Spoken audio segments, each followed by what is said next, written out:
चलाउन नसकिने विश्वासको यो क्लासमा तपाईहरु सबैलाई स्वागत छ। हामीले चाहिँ पुरातत्व विज्ञान अथवा पुरातत्व शास्त्रको परिचय स्वरूप चाहिँ हामीले आज तेस्रो भाग र अन्तिम भाग चाहिँ अध्ययन गर्दैछौँ। यो परिचयात्मक पाठहरू सकिएपछि चाहिँ हामी त्यसपछि विशिष्ट अध्ययनहरूमा जानेछौँ। यही सम्बन्धमा अहिलेसम्म हामीले अध्ययन गरेको कुरा चाहिँ यो हो कि गत 150 वर्षभित्र पुरातत्व अनुसन्धान क्षेत्रमा चाहिँ ज्ञानको वात्तै वृद्धि भएको छ र क्रिस्चियन को निम्ति चाहिँ पुरातत्व शास्त्रका फाइदाहरू छन् भनेर पनि हामीले हेर्यौं। अनि त्यहाँ पर्याप्त प्रमाण छ खोजी गर्नेको लागि भनेर पनि हामीले यो बुँदा पनि हेर्यौं। र तर अर्कोतिर चाहिँ पुरातत्व विज्ञान चाहिँ एउटा विशुद्ध विज्ञान होइन, यसका सीमितताहरू छन् भनेर पनि अध्ययन गर्यौं। अनि त्यसपछि हामी पाँचौं बुँदामा अध्ययन गर्दै थियौं, जुन चाहिँ थियो कि पुरातत्व विज्ञानमा सन्देहवाद को बिगबिगी छ। व्यापक रूपमा चाहिँ बाइबललाई चाहिँ ऐतिहासिक लेखोटको रूपमा चाहिँ एउटा विश्वसनीय अभिलेख हो भनेर चाहिँ विश्वास नगर्ने व्यक्तिहरू धेरै लागिरहेका छन् र उनीहरूले चाहिँ बाइबललाई चाहिँ अरू प्राचीन अभिलेखहरू जतिको विश्वासयोग्य मान्छन् उनीहरू त्यति पनि मान्दैनन्। यद्यपि चाहिँ पुरातत्व शास्त्रको अध्ययनहरूले चाहिँ जति पनि पत्ता लागेको कुराहरू छन् त्यसले बाइबललाई समर्थन मात्र गरेको छ। तर यो सन्देहवादको व्यापकताको कुरा गर्दाखेरि चाहिँ हामीले वचन सङ्ग्रह 2 लाई सम्झना गर्नुपर्छ कि प्रभु येशूको आगमन हुनुभन्दा अगाडि वचन सङ्ग्रह 2 चाहिँ प्रभु येशू ख्रीष्ट को दोस्रो आगमन, उहाँलाई चाहिँ पिताले स्थापना गर्नुहुने आफ्नो राजा हुनुहुन्छ भनेर चाहिँ प्रस्तुत भएको छ। तर उहाँ राजाको रूपमा आउनुभन्दा अगाडि अथवा दोस्रो आगमन हुनुभन्दा अगाडि चाहिँ संसारमा व्यापक रूपमा खुल्लेआम विद्रोह विरोधको वृद्धि हुँदै हुँदै जानेछ र चरमबिन्दुमा पुग्नेछ भन्ने कुरा चाहिँ त्यहाँ उल्लेख छ। साथै हामीले हेर्यौं दोस्रो पत्रुस अध्याय 3 मा चाहिँ पत्रुसले चाहिँ कसरी दोस्रो आगमन हुनुभन्दा अगाडि चाहिँ जाने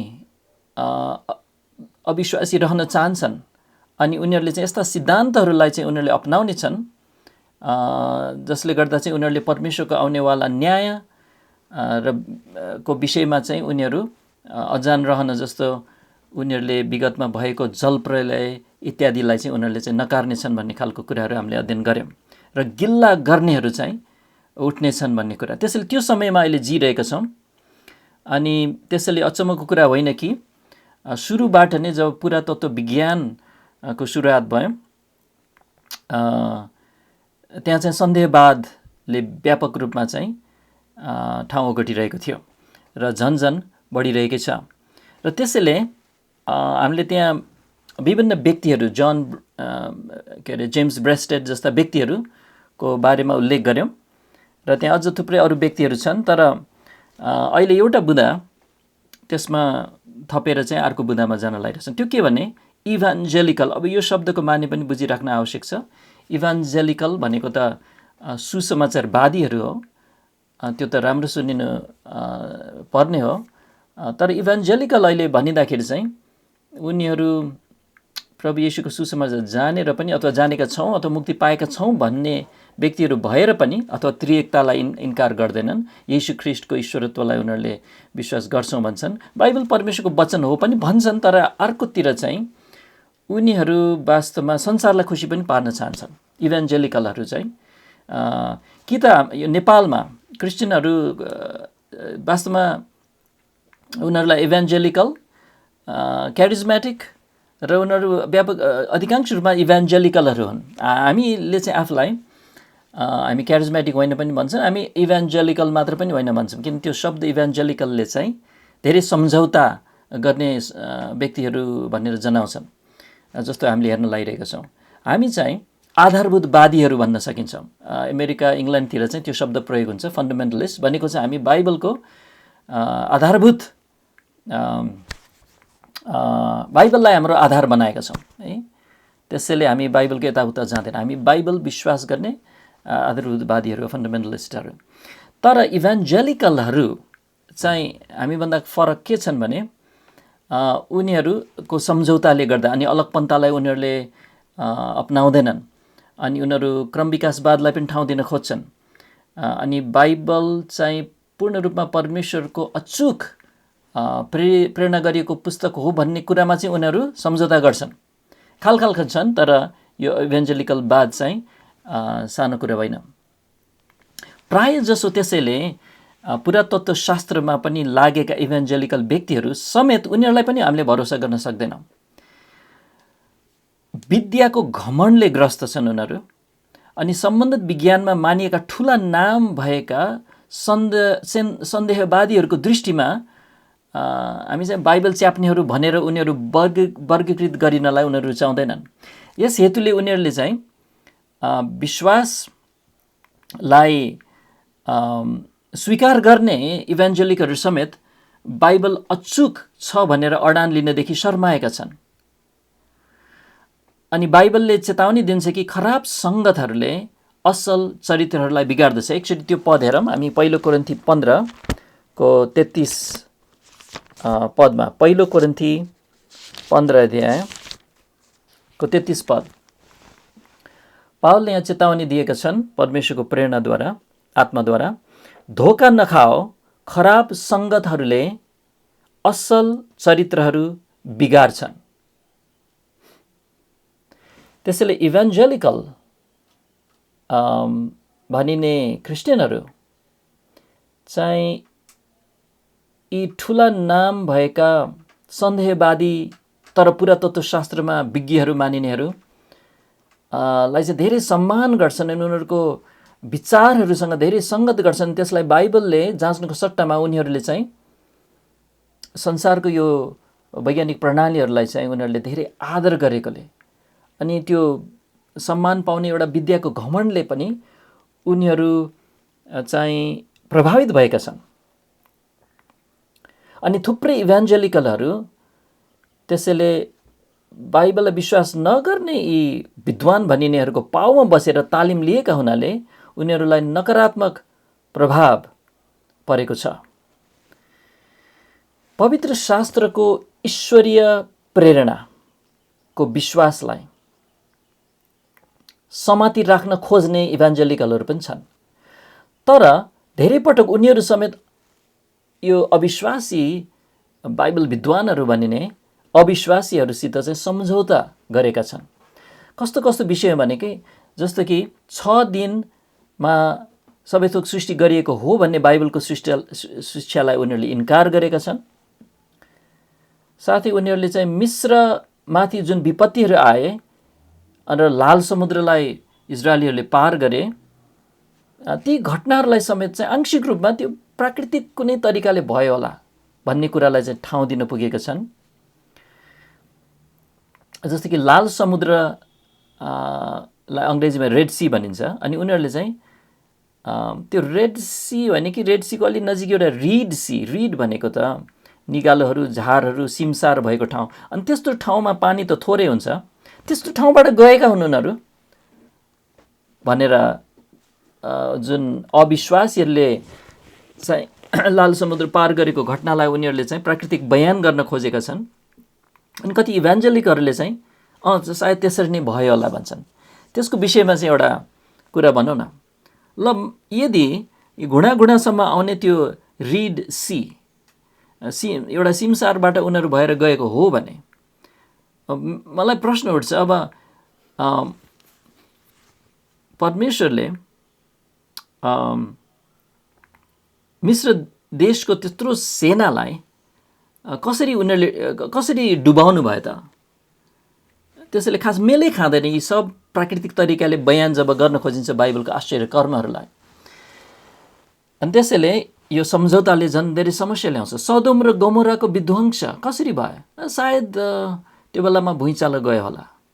यस्तो खालको चाहिँ अवधारणा राखेर चाहिँ बाइबलको अलौकिक घटनाहरूलाई प्राकृतिक तवरले उनीहरूले व्याख्या गर्नेतिर लागेका छन्। इभान्जेलिकलवादहरू विश्वव्यापी जलप्रलय, संसार नै पुरै डुबेको थियो त, खै आंशिक रूपमा पनि हुनसक्छ, यस्तो खालको धारणाहरूलाई उनीहरूले निलेका छन्। जस्तै आल्फ्रेड होअर्थ भन्ने पहिला पनि उल्लेख गरेका थियौँ, विटन कलेज एकदम इभान्जेलिकलवादको उनीहरूलाई अखडा नै भन्न सकिन्छ। विटन कलेजमा झन्डै 30 वर्षसम्म पुरातत्व विज्ञान पढाएका यी व्यक्तिले यो नियोलिथिक काल, यो नियोलिथिक, यो शब्दको माने म बताउँछु, नियोलिथिक काल भन्ने जस्तो क्रम विकासवादी कुरालाई चाहिँ मान्यता दिन्थे। क्रम विकासवादमा चाहिँ के विश्वास गरिन्छ भने सुरुमा मान्छे विकास भएपछि चाहिँ ढुङ्गाको मात्र प्रयोग गर्न सक्थ्यो, त्यसैले त्यो भयो ढुङ्गे युग। अनि क्रमिक रूपमा उसले चाहिँ धातुहरू प्रयोग गर्न थाल्यो है। अनि जस्तो कि पित्तल अनि फलाम भनेर चाहिँ उनीहरूले विश्वास गर्छन्। अनि यो क्रिस्चियन कलेजमा पढाउने आल्फ्रेड होअर्थले पनि यो विश्वास गर्थे, जबकि बाइबलले प्रष्टै बताउँछ कि जुन चाहिँ उत्पत्ति 4 अध्यायमा हामीले पढ्न सक्छौँ। एक्चुअली उत्पत्ति 4 अध्यायमा हेर्न सक्छौँ। उत्पत्ति अध्याय 4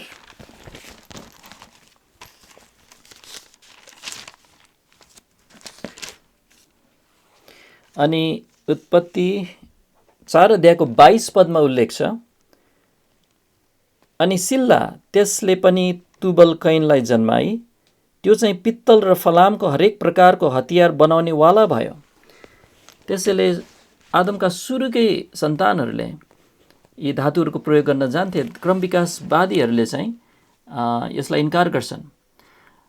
अनि होअर्थ यो इभान्जेलिकल भनिने व्यक्तिले भन्छन् कि जीवाश्म र मास्टोडोनहरू पूर्व ऐतिहासिक कालका हुन्। जीवाश्म भनेको फसिलहरू, जीवशेषहरू अथवा जीवाश्म जुन चाहिँ च्यापिएर कुनै जीवको आकृति त्यसमा छापिएको हुन्छ ढुङ्गामा। अनि मास्टोडोनहरू भनेको चाहिँ अहिले पाइँदैन त्यस्तो हात्तीहरू, ती लोप भइसकेका छन्।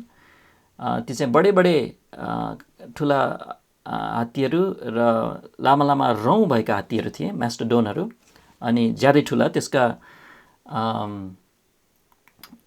अवशेषहरू चाहिँ भेटिन्छ। अनि यो होअर्थले भन्छन् कि ती चाहिँ पूर्व ऐतिहासिक कालका हुन्। के भनेको उसले पूर्व ऐतिहासिक काल? त्यो चाहिँ क्रम विकासवादीहरूले सोच्ने विचार हो। फेरि मानव जातिको इतिहासको समयभन्दा पनि पहिलाको समय रे है, पूर्व ऐतिहासिक कालका हुन् भन्छन्। सदोमको विनाश चाहिँ प्राकृतिक प्रकोपले भएको हुन सक्छ भन्छन् यो इभान्जेलिकल भन्ने व्यक्तिले। लाल समुद्रको पार हुवाई वास्तवमा रिड सी थियो भन्छन् उसले। यस्तै कुराहरू। अनि उजाड स्थानमा इजरायलीहरूको सङ्ख्या माथि पनि उसले प्रश्न उठाउँछन्। 20 लाख 30 लाख थिएन होला भन्छन् उनले। जलप्रलय कति व्यापक थियो भन्ने विषयमा पनि ऊ चाहिँ तटस्थ बस्छन्, खै थाहा हुन सक्दैन भन्छन्। र अरबौँ वर्षको युगको कुरा गर्छन्, जबकि बाइबल केही हजार, बाइबल अनुसार पृथ्वी चाहिँ केही हजार वर्ष मात्र पुरानो छ, 6000 वर्ष लगभग। अनि त्यसैले यी सब कुराहरूबाट के जानिन्छ भने धेरै सम्झौता गरेका छन्। सुसमाचार जानेका क्रिस्चियन कलेजहरूमा पनि सन्देहवादले चाहिँ धेरै असर पारेको छ भनेर चाहिँ बुझ्नुपर्छ। जब हामीले चाहिँ पुरातत्व ज्ञानले यो भन्छ त्यो भन्छ भनेर मानिसहरूको कुरा सुन्दाखेरि। त्यसैले अब हामीले छैटौँ बुँदामा जानेछौँ हाम्रो यो पुरातत्व शास्त्र सम्बन्धी परिचयको अध्ययनमा चाहिँ। त्यो के भने सन्देहवादीहरूलाई जाँच्नु पर्छ। यसको महत्त्व हामी हेर्न चाहन्छौँ। सन्देहवादीहरूलाई जाँच्नुपर्छ भन्ने कुराको महत्त्व। यसअघिको बुँदाको कारणले यो अत्यावश्यक छ कि बाइबलको पर्दाफास गरियो भन्ने हरेक दाबीलाई दोब्बर जाँच गरिनुपर्छ। बाइबल विश्वासी सन्देहवादीहरूको सम्बन्धमा ज्यादै सन्देहवादी हुनुपर्छ। बुझ्नुभयो? जस्तै ब्रायन्ट वुड भन्ने विश्वासीको सम्बन्धमा विकिपिडियाले यस्तो भन्छ, उनले सन् 1990 सालमा येरिकोको विनाशको मितिलाई पुनः विचार गरी र ईसापूर्व 1440 मिति रहेको बाइबलीय काल क्रमसित मिलाउन खोजेको प्रयास अथवा मिलाउन खोजेको र उसले राखेको प्रस्तावका निम्ति चर्चित छन् भन्छन्। अनि त्यो सही कुरा हो। ब्रायन्ट वुडले चाहिँ येरिको को स्थललाई अध्ययन गरेर बाइबलको समयक्रमसित मेल खाने गरिकन चाहिँ येरिकोको विनाश चाहिँ 1440 सालतिर भएको हुनुपर्छ भनेर उसले चाहिँ यो प्रमाणित गर्न खोज्दै थियो। तर यहाँ विकिपिडियाले के भन्छ भने उक्त प्रस्तावपछि 1995 सालमा नयाँ रेडियो कार्बन गवाहीले त्यो खण्डन गरियो अनि क्याथलिन केन्योनको ईसापूर्व 1550 को मिति विद्वान वर्गका प्रकाशनहरूमा मान्यता प्राप्त मिति कायम बनेको छ भन्छ। अब यहाँ के भन्दैछ भने ब्रायन्ट वुड गलत थिए अरे। येरिको नाश भएको 1440 हो, बाइबलसँग मेल खाला त्यो चाहिँ, तर त्यो होइन, त्यो भन्दा 100 वर्ष अगाडि नै भएको हो भनेर चाहिँ रेडियो कार्बन प्रणालीद्वारा प्रमाणित भयो र एकजना क्याथलिन केन्योन भन्ने अर्को व्यक्तिद्वारा पनि यो भयो भन्छन्। अब यहाँ कुरा के भने यो विकिपिडिया भन्ने इन्टरनेटको इन्साइक्लोपिडिया जस्तो हो, त्यहाँ धेरै काम लाग्दो अध्ययनहरू गर्न सकिन्छ। तर जब बाइबलको प्रतिरक्षा सम्बन्धी त्यहाँ व्यक्ति विशेष अथवा विषयको सवालमा चाहिँ विकिपिडिया चाहिँ कुनै हालतले भरपर्दो छैन। वास्तवमा रेडियो कार्बनको गवाही अधुरो वा अनिर्णायक छ। यो रेडियो कार्बन, यसको विषयमा पनि हामी पछि हेर्नेछौँ।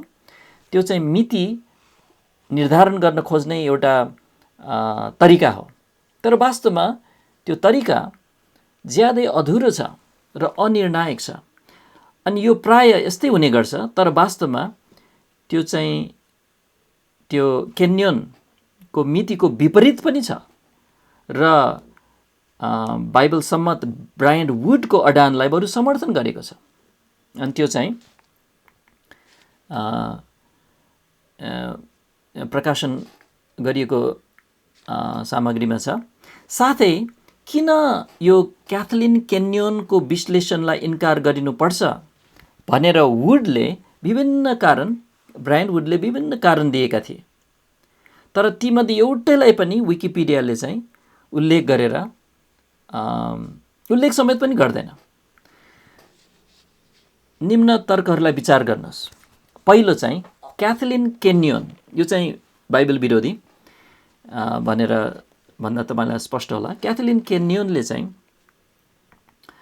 उनीभन्दा अघिका जोन गार्स्टाङ भन्ने अर्को पुरातत्त्वविद थिए, जसले चाहिँ 1930 सालमा उत्खनन गरेको क्षेत्रको केवल 1/3 भागलाई मात्र क्याथलिन केन्योनले चाहिँ हेरेका थिए। भनेपछि 1930 सालमा जोन गार्स्टाङले येरिको अध्ययन गरे, अनि धेरै पछि आएर क्याथलिन केन्योनले चाहिँ 3 भागको 1 भाग मात्र अध्ययन गरे। त्यो कुरा ख्याल राख्दै गर्नुहोस्। दोस्रो कुरा चाहिँ क्याथलिन केन्योनले यो दाबी गरे कि त्यो ठाउँमा चाहिँ यस्तो खालको भाँडा बर्तनहरू छैन। त्यो भाँडा बर्तनलाई विशेष नाम दिएको छ साइप्रियोट बाइक्रोम पटरी भन्ने गर्छ उनीहरूले। अनि दुईटा रङ भएको भाँडा बर्तनहरू त्यो चाहिँ छैन यहाँ। अनि त्यसैले त्यो छैन नभएको हुनाले चाहिँ यो चाहिँ 1400 सालको हुन सक्दैन। यो 1400 भन्दा अगाडि नै 1400 सालभित्रमा त ईसापूर्व 1400 सालमा त कोही पनि थिएन यहाँ, किनभने यो भाँडा बर्तन यहाँ छैन भन्ने उनको तर्क थियो। तर गार्डस्टाङ भन्ने व्यक्तिले चाहिँ ऊभन्दा अगाडि नै के लेखेका छन् भने त्यहाँ के भेट्टाएका थिए भने रातो र कालो रङले बुट्टा कोरिएका भाँडा बर्तन उल्लेख्य मात्रामा बयान गरेका थिए, जो आयात गरिएका सिप्रियोट बाइक्रोम पटरी थिए। जुन खालको पटरी छैन भनेर क्याथलिनले भने उनले खोज्दै थिए, उहिले नै भेटिसकेको थियो त्यहाँ। खालि क्याथलिनले चाहिँ पर्याप्त रूपमा खोजी गरेन, 3 भागको 1 भाग मात्र उसले खोजी गरेर छैन भनेर चाहिँ उसले भन्दैमा प्रमाणित हुने त होइन है। त्यसैले देख्दै हुनुहुन्छ है, पुरातत्त्व शास्त्रमा पाइने यस्तो खालको लेखोटहरूमा चाहिँ धेरै सन्देहवादीहरूको तर्कहरू छन् जुन चाहिँ जाँचिनुपर्छ। अनि त्यहाँ अरू बुदाहरू पनि छन्। अनि तपाईँहरूले यो चाहिँ म नोट्सहरूमा दिनेछु, अनि अझ राम्रोसँग तपाईँले यसलाई हेर्न सक्नुहुन्छ। अनि अरू कुरा पनि के छ भने त्यहाँ चाहिँ उनले आफैले उत्खननमा फेला पारेको कतिपय गवाहीलाई, जुन चाहिँ बाइबलको कालक्रमसँग मिल्ने गवाहीलाई चाहिँ उनले पुरै व्यवस्था गरेका छन्। त्यसैले उनीहरू चाहिँ पक्षपाती तरिकाले उनीहरूले अध्ययन गरेको पनि पाइन्छ यी सन्देहवादीहरूले। अनि ती कुराहरू चाहिँ मैले यहाँ बुदाहरूमा राखेको छु। तर म अब 7औं बुदामा तपाईँलाई लान चाहन्छु। त्यो चाहिँ के भने पुरातत्त्वका क्रम विकासवादी किम्वदन्तीहरूको विषयमा पनि हामी होसियार हुनुपर्छ। पुरातत्त्वका क्रम विकासवादी किम्वदन्तीहरू भनेको क्रम विकासवाद, यो एभोल्युसन भन्ने कुराले जहाँ तहीँ व्यापक रूपमा प्रभाव पारेको छ, अनि पुरातत्त्व शास्त्रलाई पनि हो। अनि कस्तो खालको प्रभाव पारेको छ त? पुरातत्त्व विज्ञान सामान्यतया एउटा यस्तो क्रम विकासवादी मान्यतामा निर्माण भएको छ कि मानिस ढुङ्गे युगबाट विकास हुँदै पित्तलको युग अनि त्यसपछि फलामको युगमा विकास हुँदै हुँदै आएको हो भनेर विश्वास गर्छ। अनि मानिसको यस्तो क्रमिक विकास हुँदा हुने क्रममा चाहिँ त्यहाँ संस्कृतिको विकास भयो रे उनीहरू भन्छन्। अनि त्यसपछि धर्ममा पनि परिवर्तन आयो रे भन्ने खालको उनीहरूको धारणा छ। अनि सामान्यतया फलामको युग जुन उनीहरूले भन्छन् त्यो भनेको चाहिँ ईसापूर्व 1200बाट सुरु भयो भन्छ। भनेपछि के अरे दाउदभन्दा अलि अगाडिको समयदेखि चाहिँ यो फलामको युग भनेर भन्छन् है। फलाम प्रयोग गर्न आएको त्यो बेलादेखि रे है।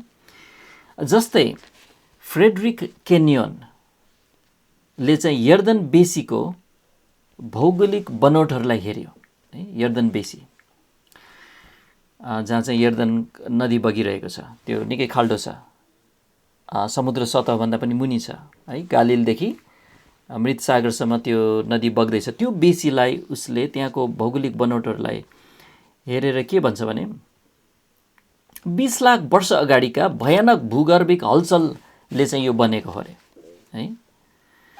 त्यस्तो खालको दाबीहरू हामीले पढ्छौँ। अनि विलियम अल्ब्राइट, जसको नाम हामीले पहिला उल्लेख गरेको थियौँ, विलियम फक्सवेल अल्ब्राइटले यो दाबी गरे कि होमोसेपियनहरू भनेको यो शब्द पनि अब फेरि क्रम विकासवादीहरूले प्रयोग गर्छन्। मान्छेलाई चाहिँ एक खालको पशु हो। कस्तो खालको पशु हो?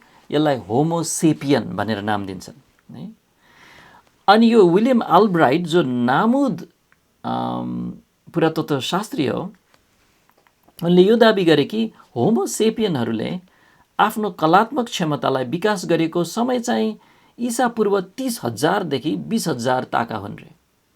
त्यसैले विलियम अल्ब्राइट चाहिँ बाइबल विश्वासीको खास मित्र होइनन्। यद्यपि उनले आविष्कार गरेका कतिपय कुराहरूले चाहिँ बाइबल विश्वासीहरूलाई मद्दत गरे तापनि उनी आफै चाहिँ विश्वासी होइनन्। त्यसैले उनको यी कुराहरू हामीले पढ्दाखेरि अथवा सुन्दाखेरि चाहिँ हामीले यो सन्देहवाद हो भनेर जाँच्नुपर्छ। जस्तो हामीले हेरिसकेका छौँ, इभान्जेलिकलहरूले समेत यो झुटा सिद्धान्तलाई सिकाउँछन्।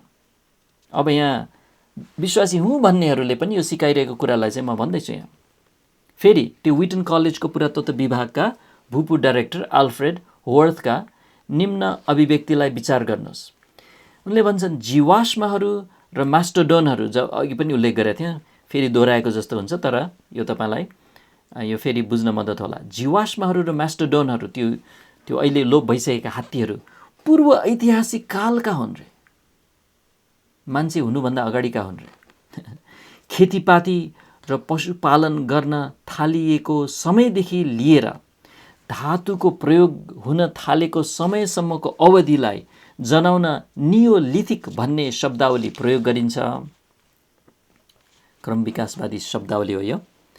नियोलिथिक कालखण्ड मानव समाजमा ठुलो परिवर्तन आएको समयावधि थियो, जब ध्यान चाहिँ मानिसले शिकार खेल्नबाट उनीहरू चाहिँ एक ठाउँमा जम्मा भई खेतीपाती र पशुपालन गर्नतिर लाग्न थाल्यो भन्ने कुरा चाहिँ यो एउटा क्रिस्चियन कलेजको प्राध्यापकले लेखिरहेका छन्।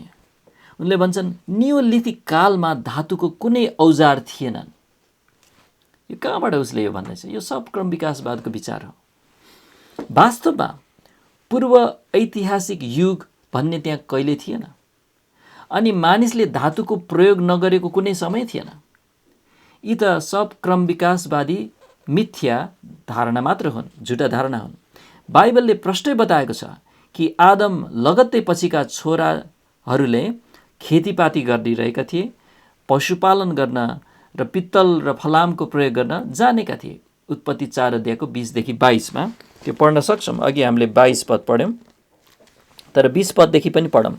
आदाले याबाललाई जन्माए, त्यो चाहिँ तम्बुमा बस्ने र पशुपालन गर्नेहरूको पुर्खा भयो। अनि त्यसको भाइको नाम युबाल थियो, त्यो चाहिँ सबै बीडा र बाँसुरी बजाउनेहरूको पुर्खा भयो। अनि सिल्ला, त्यसले पनि तुबल कैनलाई जन्माई, त्यो चाहिँ पित्तल र फलामको हरेक प्रकारको हतियार बनाउनेवाला भयो। कति चाखलाग्दो कुरा कि परमेश्वरले उत्पत्तिको पुस्तक लेखाउनु हुँदाखेरि शताब्दीौँ लामो समय 1000 वर्षभन्दा पनि पुरानो लामो समयलाई यहाँ छोटो रूपमा बयान गर्दाखेरि यी कुराहरू लेखाउन चाहिँ छुटाउनु भएन। कसरी पशुपालन त्यही बेलादेखि थियो, अनि कसरी त्यही बेलादेखि चाहिँ धातुहरूको प्रयोग भएको थियो भनेर परमेश्वरले अघिबाटै जान्नुहुन्थ्यो कि यहाँ चाहिँ यस्ता क्रम विकासवादीहरूले चाहिँ यस्ता कुराहरू दाबी गर्छन् भनेर, जसलाई चाहिँ बाइबलले चाहिँ पुरै खण्डन गर्छ।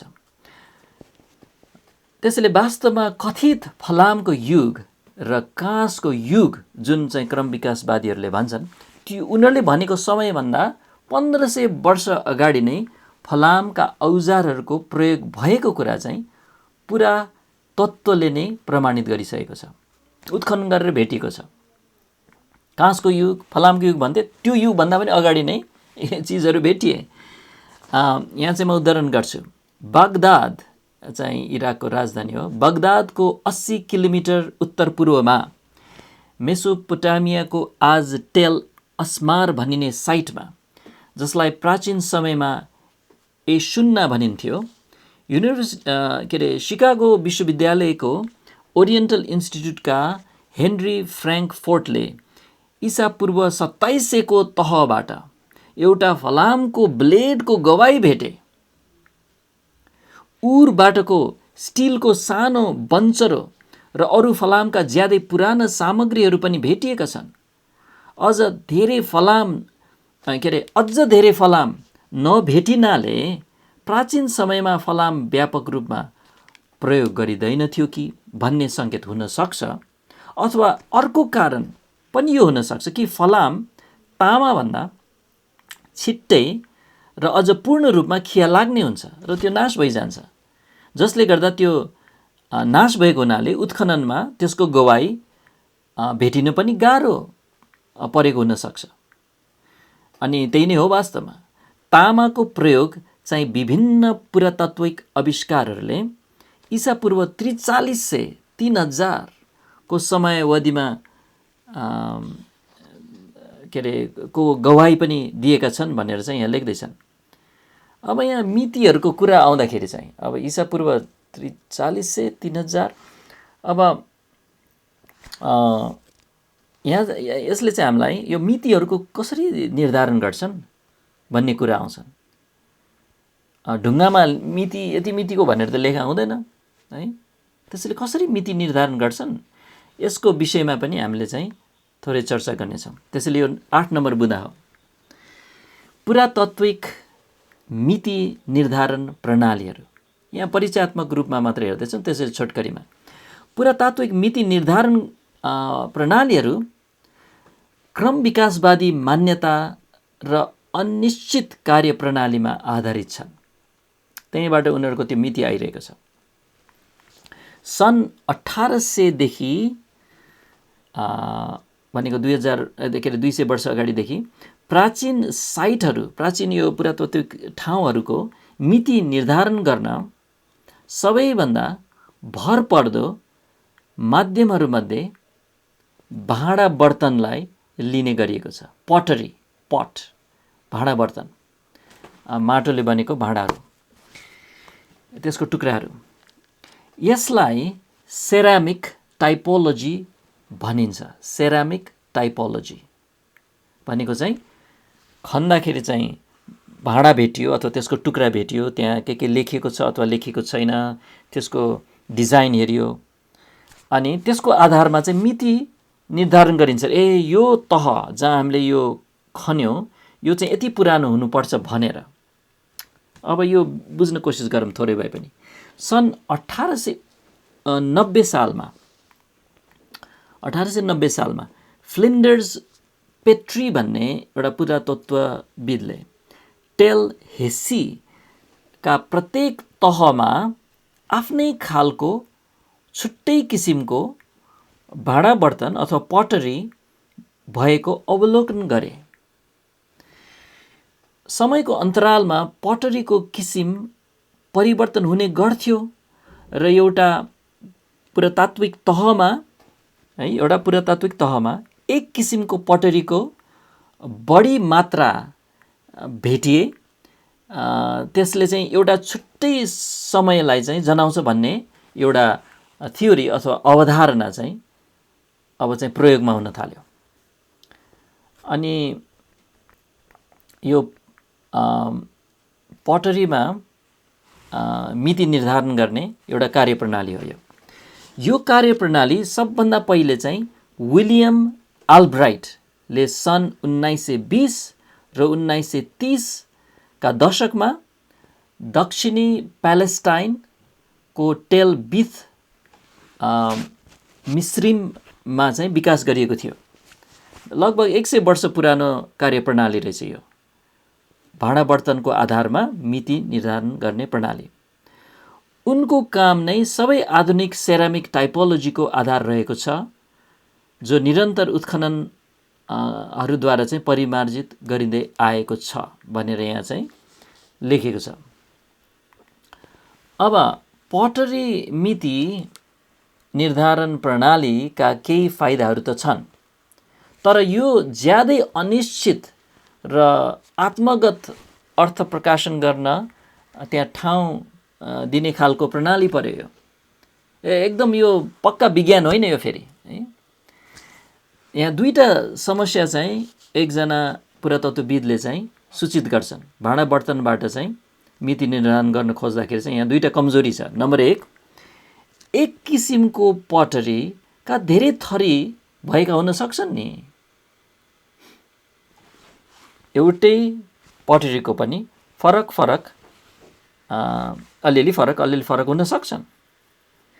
दोस्रो, उस्तै पटरीको किसिम उही समयको नहुन सक्छ। कुनै किसिम अरूभन्दा बढी समय प्रचलनमा रहेको हुन सक्छ। अनि फरक समयमा फरक ठाउँमा फरक निर्माण प्रविधि र शैली प्रयोग गरिएका हुन सक्छन् यो पटरीहरू अथवा यो भाँडा बर्तन बनाउँदाखेरि। त्यसैले यहाँ सावधानी अपनाउनु पर्छ भनेर चाहिँ एकजनाले भन्छन् यसरी, पटरी ज्यादै निश्चित हुन सक्दैन, किनकि कुनै फेसन एक ठाउँमा भन्दा अर्को ठाउँमा बढी समय प्रचलित हुन सक्छ अनि केही गवाईहरू छुट्न सक्छ। बुझ्दै हुनुहुन्छ है? त्यसैले यो मिति निर्धारण त्यस्तो पक्का होइन जब यदि हामीले सुन्छौँ यति मिति उति मिति भन्दाखेरि। अर्को एउटा ज्यादै के अरे उल्लेख गरिने मिति निर्धारण प्रणाली भनेको चाहिँ कार्बन 14 डेटिङ सिस्टम। अब यो चाहिँ क्रम विकासवादी मान्यताहरूमा आधारित एउटा प्रणाली हो। मुख्य गरी यसले यो मानिलिन्छ कि पृथ्वी करोडौँ वर्ष पुरानो छ भनेर मानिलिन्छ। अनि यो रेडियो कार्बनको क्षयको गतिबाट निर्धारण गर्ने हो। कुनै पनि यस्तो छ कि जीवमा कार्बन भन्ने हुन्छ है, धेरै है, रुखमा पशुमा है। अनि त्यो एक किसिमको कार्बन चाहिँ कति क्षय भयो भनेर हेरेर यति पुरानो हुनुपर्छ यो मरेको वस्तु अथवा यो जीवाश्म भनेर चाहिँ उनीहरूले चाहिँ गर्ने एउटा तरिका हो। तर यो क्षय हुने गति सधैँ एक समान थियो भनेर कसले पक्का भन्न सक्छ र है? त्यसैले यो पनि पक्का प्रणाली होइन। अनि यसको विषयमा पनि अरू अब धेरै चर्चाहरू छन्, तर हामी चाहिँ त्यहीँसम्म हामी कुरा गर्नेछौँ। त्यसैले सन्देहवाद का दाबीहरूलाई हामीले जाँच्नुपर्छ। अनि यो मिति निर्धारण प्रणालीहरूको विषयमा पनि हामीले केही जानकारी लियौँ। अब चाहिँ ती कुराहरू अलिकति बुझ्न जटिल होला कतिलाई। यी कुराहरूको विषयमा पहिला केही पढ्नु भएको छैन भने, तर अहिले यहाँ सुनिरहनु भएको केही कुराले चाहिँ पछि हाम्रो यो अध्ययनमा चाहिँ तपाईँलाई केही मद्दत हुन्छ। अनि यो नोट्सहरू राम्रोसँग हेर्नु होला, अनि त्यसले पनि तपाईँलाई मद्दत हुनेछ। अब नम्बर 9 बुँदामा जाँदैछौँ। आजको बुँदाको अन्ततिर आउँदैछौँ। यो पुरातत्व शास्त्रको परिचयको अध्ययनमा चाहिँ 9 नम्बर बुँदामा बाइबलको गलत अर्थ प्रकाशन, सन्देहवादी अर्थ प्रकाशन को बारेमा पनि हामीले यहाँ केही चर्चा गर्न आवश्यक छ।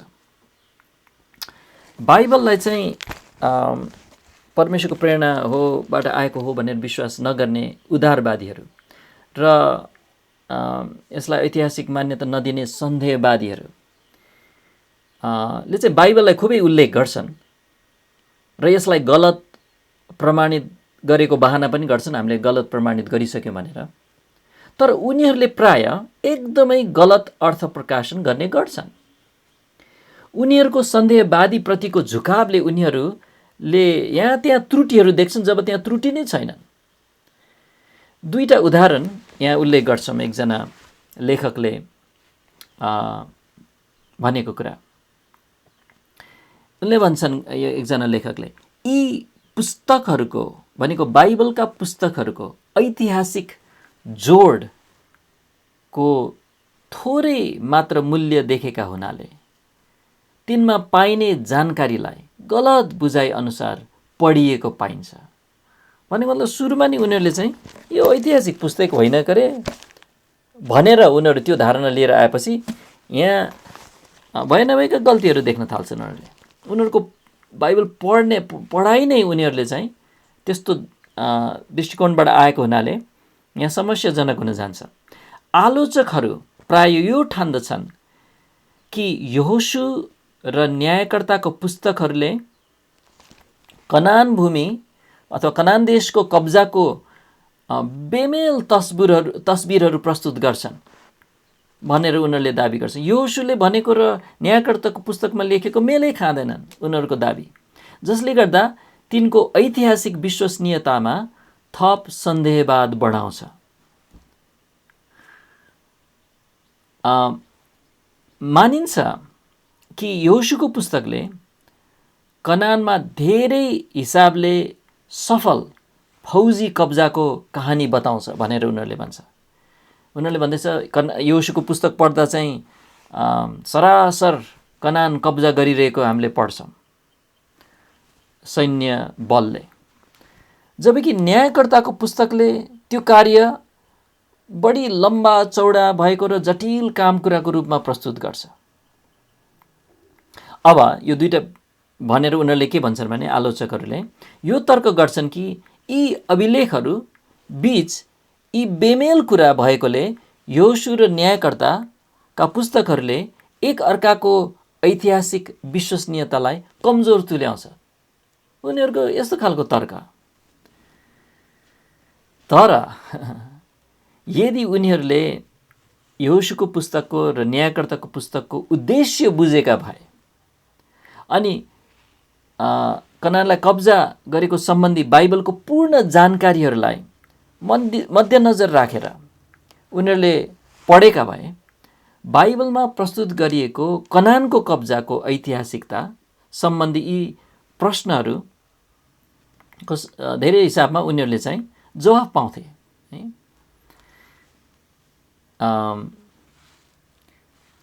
किनभने यहोशूको पुस्तक को समय, न्यायकर्ताको पुस्तकको समय, यहोशूको नेतृत्व हुँदा, यहोशूको नेतृत्व नहुँदा, त्यहाँ नेतृत्व गर्ने व्यक्ति नहुँदा, त्यो फरक समयको फरक त्यहाँ बयान हुनु, उनीहरूको उद्देश्य फरक हुनु, त्यसैले त्यहाँ चाहिँ भिन्नता हुनु त स्वाभाविक थियो।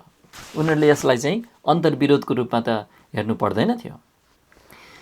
अर्को कुरा, विद्वानहरू प्राय यो मानिलिन्छन् कि कनानको कब्जालाई बाइबलले एउटा हिंसापूर्ण सैनिक कब्जा थियो जसमा व्यापक विध्वंस गरिएको थियो। उनीहरूले त्यसरी पढ्छन् बाइबललाई। तर पुरातात्विक गवाहीले त्यस्तो तस्बिर प्रस्तुत गरेको त छैन। हो, बाइबलले कुनै कुनै अवसरमा त्यहाँ सहरको पूर्ण विध्वंस भएको बयान गरेको छ, जस्तो कि यरीको, त्यहाँका बासिन्दाहरूको समेत नाश गरिएको छ। तर बाइबलले यो पनि अभिलेख गर्दछ कि साधारणतया जायजेथाको पूर्ण विध्वंस तुलनात्मक रूपमा सीमित थियो। जहाँ तहीँ पुरै नाश आगजनी गर्दै हिँडेका थिएनन् उनीहरू है। त्यो गर्यो भने के खाने उनीहरूले? अनि त्यहाँ विभिन्न कुराहरू छन्। यहोशूले तोकेर नै वास्तवमा उल्लेख गरेका छन् कि जायजेथा केवल 3वटा अवसरमा मात्र नाश गरिएको थियो। एकचोटि के अरे यहोशू 6 अध्यायमा एकचोटि पल्टाउनुहोस् त। यहोशू 6 अध्यायको 34 पदमा हामी हेर्नेछौँ। यहोशू 6 अध्यायको 34 पदमा, माफ गर्नुहोस् 34 पद छैन, 24 पदमा, यहोशू 6 को 24। अनि तिनीहरूले त्यस सहरलाई र त्यसमा भएका सबै थोकहरू आगोले जलाइदिए। केवल चाँदी र सुन अनि पित्तल र फलामका भाँडाहरू तिनीहरूले परमप्रभुको घरको भण्डारमा राखे। यो चाहिँ यरीको सहरको विनाशको कुरा। अनि त्यस्तै 8 अध्यायको 28 पदमा चाहिँ ऐ सहर को विनाशको कुरा पनि छ, 8 को 28 मा। अनि यहोशूले ऐलाई जलाएर त्यसलाई सधैँका निम्ति एउटा खण्डहर बनाए जो आजको दिनसम्म उजाड छ। त्यसपछि हासोर, यहोशू 11 मा पल्टाउँ, यहोशू 11 को 12 देखि 14, यहोशू 11 को 12 मा। अनि यहोशूले ती राजाका सबै सहरहरू र तिनका सबै राजाहरूलाई कब्जा गरेर तिनीहरूलाई तरवारको धारले मारे र परमप्रभुका दास मूसाले आज्ञा गरे जस्तो उनले तिनीहरूलाई बिल्कुलै नाश पारे। 13 पदमा, हासोर बाहेक जसलाई यहोशूले जलाए, इजरायलले आफ्ना डाँडामा बसेका सहरहरूमध्ये अरू कुनैलाई जलाएन भनेको छ। त्यसैले यो डाँडामा बसेका सहरहरूको कुरा गर्दाखेरि चाहिँ हासोर बाहेक अरूलाई जलाएनन् भन्दैछ। भनेपछि जलाउन त यहाँ 3वटालाई जलाएको छ, डाँडामा बसेको हासोरलाई पनि जलाएको छ एउटा, अनि तर अरूहरूलाई चाहिँ जलाएको रहेनछ। त्यसैले जहाँ तै विध्वंस पूर्ण नै कब्जा त थिएन। अनि त्यसैले त्यहाँबाट बुझ्न सकिन्छ कि पुरातत्वमा चाहिँ सीमित मात्रामा विध्वंस भेटिन्छ। ती ठाउँमा भेटिन्छ, यरिकोमा भेटिन्छ, हासोरमा भेटिन्छ, आईमा भेटिन्छ, अरू ठाउँमा भेटिँदैन। अनि त्यसैले त्यो सन्देहवादीहरूले चाहिँ उनीहरूको बाइबल पढाइ पनि गलत छ। उनीहरूले चाहिँ जहाँ तै विध्वंस भएको हुनुपर्छ भनेर मानिलिन्छन् जब बाइबलले भएको छैन भन्दैछ। अनि त्यसपछि उनीहरूले चाहिँ खनेर हेर्दाखेरि खै त विध्वंस भएको छैन, त्यसैले बाइबल झुटो भन्छन्। त्यसैले उनीहरूको तर्क र उनीहरूको भनाइहरू यहाँबाट पनि आधारहीन भन्ने भएको देखिन्छ। त्यसैले हामीले यहाँ 9 नम्बर बुँदामा हेऱ्यौँ कि बाइबलको गलत सन्देहवादी अर्थ प्रकाशनलाई पनि हामीले चाहिँ ख्यालमा राख्नुपर्छ। 10 नम्बर बुँदामा हेर्नेछौँ, मौनता गवाई होइन। मौन भनेको चाहिँ चुप बस्नु, मौनता गवाई होइन। जसरी हामी यी अध्ययनहरूमा देख्दैछौँ र देख्नेवाला छौँ, अझ पुरातत्वविदहरूले धेरै पटक बाइबलभन्दा बाहिरको स्रोतमा चाहिँ त्यहाँ खै त उल्लेखै छैन त भन्छन् र त्यसैले बाइबलमा मात्र उल्लेख छ, गैर बाइबलीय स्रोतहरू मौन छ, त्यसैले बाइबल चाहिँ सत्य हुन सक्दैन अथवा बाइबल प्रमाणित छैन, त्यस्तो प्रकारले उनीहरूले भनिरहेका हुन्छन्। त्यसैले मौनताको आधारमा बाइबललाई गलत प्रमाण गर्न उनीहरू खोजिरहेका हुन्छन्। 19औं शताब्दीमा धेरै यस्तो खालको तरिका प्रयोग भयो। जस्तै ईसा पूर्व 1000 भन्दा पुरानो लेखोट भेटिएको थिएन त्यो बेलामा है। अनि तर बाइबल भनेको बाइबलमा त उल्लेख थियो, मूसाले लेखे इत्यादि, तर गैर बाइबलीय स्रोतमा चाहिँ त्यस्तो नभेटेको कारणले उनीहरूले के दाबी गरे भने प्राचीन समयमा लेख्ने गरिन्थ्यो भनेर भनेको बाइबलको कुरा चाहिँ गलत हुनुपर्छ। अथवा अर्को उदाहरण, अब्राहमको समयमा प्यालेस्टाइनमा ऊँटहरू थिए भनेर बाइबलले भन्छ, तर गैर बाइबलीय स्रोतहरूमा चाहिँ त्यस्तो लेखिएको पाइएन। त्यसैले अब्राहमको समयमा ऊँटहरू थिएनन्। उनीहरूको निष्कर्ष त्यस्तो, बाइबल गलत हुनुपर्छ। अनि हित्तीहरू अथवा उर भन्ने ठाउँ अथवा पलस्तीहरू भन्ने जाति अथवा दाउद भन्ने राजा, यी सब खै गैर बाइबलीय स्रोतहरूमा लेखिएको नपाइएको हुनाले उनीहरूको नाम उल्लेख छैन। त्यसैले बाइबलले यो त्यत्तिकै भनेको यो गलत हुनुपर्छ भनेर भनिरहेको थियो उनीहरूले। तर उत्खननहरूद्वारा यी कुराहरू चाहिँ प्रमाणित हुन थाले। उर भन्ने ठाउँ, हित्ती भन्ने जाति, पलस्तीहरू भन्ने जाति इत्यादि। अनि लेखोटहरू, लिपि धेरै पुरानो समयमा थियो भन्ने कुरा देखिन थाले। अनि त्यसैले अब त छर्लङ्ग हुनुपर्ने हो कि गैर बाइबलीय स्रोतको मौनता नै बाइबलको विरोधमा गवाही हुन सक्दैन। यी सबै सवालमा पुरातत्वले पछिबाट गैर बाइबलीय गवाहीहरू प्रबन्ध गरिदियो वास्तवमा, र मौनतामा आधारित तर्क हावादारी तर्क भएको प्रमाणित गरिदियो। समस्या एउटा छ, त्यो के भने अझै पनि बाइबल झुटो प्रमाणित गर्नलाई मौनतालाई प्रयोग गरि नै रहिरहेछन् आजसम्म। अनि उनीहरूलाई चाहिँ मान्नुपर्छ। के कुरामा मान्नुपर्छ भने उनीहरू चाहिँ लागेको लागै गर्दो रहेछन्, त्यति कुरामा चाहिँ माग्नुपर्छ। एकजना स्त्री हुनुहुँदो रहेछ जसले चाहिँ जे कुरामा पनि सकारात्मक देख्ने के, अनि उसलाई भनेछ ल शैतानको बारेमा पनि एउटा सकारात्मक कुरा भन नि त भनेपछि शैतान आफ्नो काममा लागिरहन्छ भनेछ है। अनि त्यस्तै अनुसार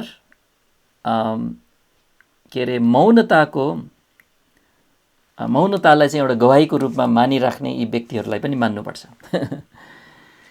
अब अन्तिम बुँदा आजको लागि हामी अध्ययन गर्दैछौँ र यही हाम्रो अन्तिम बुदा हुनेछ यस खण्डमा। पृष्ठभूमिको समर्थन गर्ने गवाईहरू, यो महत्त्वपूर्ण छ। यो भनेको के हो? अब बाइबलीय घटनाहरूको गवाई दिने प्रत्यक्ष पुरातात्विक गवाई त्यहाँ नहोला रे, तैपनि पृष्ठभूमिको समर्थन गर्ने गवाई चाहिँ त्यहाँ पुरातत्वमा भेटिएको हुन्छ। अनि त्यो महत्त्वपूर्ण छ। यो भनेको म बुझाउँछु। जस्तो कि मिस्रमा युसुफ भन्ने व्यक्ति नै थिए भनेर त्यहाँ अब खन्दाखेरि एउटा प्रमाण त नभेटिएला है।